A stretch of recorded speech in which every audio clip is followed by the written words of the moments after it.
Well, Nigel Farage has confirmed that he would deport both male and female Afghan asylum seekers back to their country if he becomes Prime Minister. The Reform leader had previously said he would not send women back to Afghanistan because their rights are so heavily restricted by the ruling Taliban. Well, joining me now is the Chief Executive of the Afghanistan and Central Asian Association, Nur al-Haq Nasimi, a former refugee who fled Afghanistan with his family. Good to see you on the programme this evening. It'd be good to get your thoughts on all of this. Nigel Farage saying women will be returned to Afghanistan under his government. What are your thoughts on his words? Good evening, Jonathan. I think what Nigel Farage said on the deportation of Afghan women back to Afghanistan, I don't think that his views shared by millions of British people. I think that the British people understand that we have a moral obligation towards Afghanistan as a whole, and in particular to the situation of women who are suffering for many years, especially in the 21st century. The women... What are the dangers? Sorry. I'm so sorry to interrupt. I was going to ask you what the dangers are that women and girls face if they are sent back to Afghanistan under the Taliban. So first of all, for the past 4 years since the return of the Taliban in 2021, everyone knows that the schools are banned for girls. The women do not have any job in the government offices. They don't have a job. They are facing serious persecution, torture. The Taliban taking a group of women on a daily basis to the prison for 3, 4, 5 nights, and then they are releasing back to home. As you understand, Afghanistan traditionally is a very religious society. In a religious society, taking the group of women to prison and releasing them back to their families, it is a very serious devastation for them, for people who are strongly believe on Islam and Islamic values.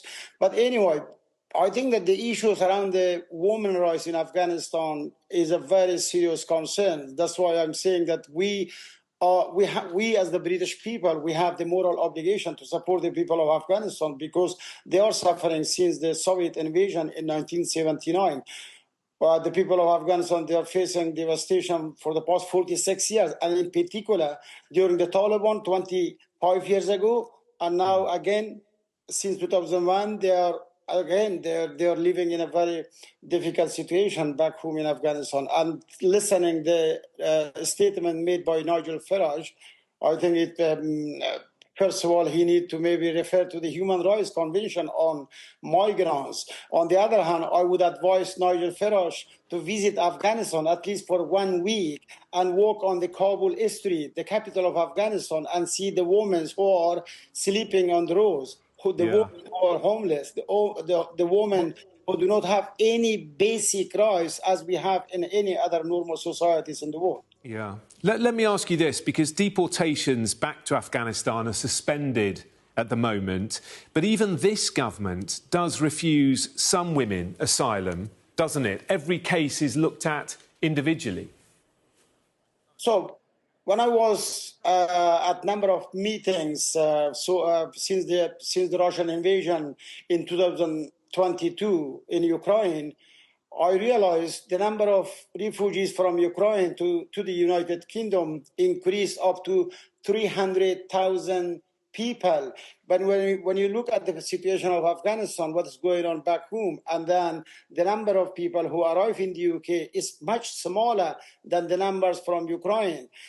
So I think that this is a serious concern for the British people in terms of different approach taken by the government, not by the government, by the Home Office, as well as by some of the political parties' leaders.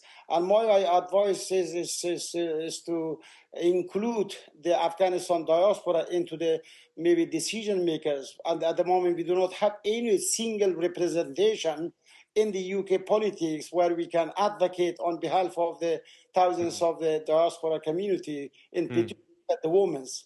from Afghanistan. I feel very sorry for women, for the Afghanistan women. They Of are the most course. devastated women, and then we have our moral obligation to support this woman as much as we can. Would you accept many of those coming, especially in small boats, and I'm talking about men now, are economic migrants, young men who aren't actually fleeing persecution? And we know earlier this year 63% of asylum claims by Afghans were refused by the government. So we are talking on the issues around illegal migration to the United Kingdom for many, many years. And then everyone proposed how the British government can find illegal routes for those people who come to the in order to come to the UK legally. But the problem is that until today, neither the Home Office, the British government, and any political parties in the United Kingdom, none of them, they managed to find the legal routes to the United Kingdom for those people who come from Afghanistan. As we know that for the people from South Asia, they are coming to the UK as a skilled migrants. For example, they get an employment visa, they get a sponsorship visa, they get a scholarship visa. But then when you are looking at the Home Office website, there is nothing for Afghanistan, for the thousands of years. Why these young people, they should put their life in risk and crossing the border from France to UK on the small boats coming to the UK illegally, if we can include some of the maybe diaspora community leaders into the panel decision makers at the Home Office, where we can find the sustainable solution for the future to stop illegal migrants to the United Kingdom and find the right way for these people to come to the UK. Yeah, legal routes is clearly a huge issue, as we've heard now for many years. Noor al-Haq Nasimi, Director and CEO of the Afghanistan Central Asian Association. We do appreciate your time this evening. Thank you. Thank you, Jonathan. Thank you very much. Now, 1 in 5 people in the UK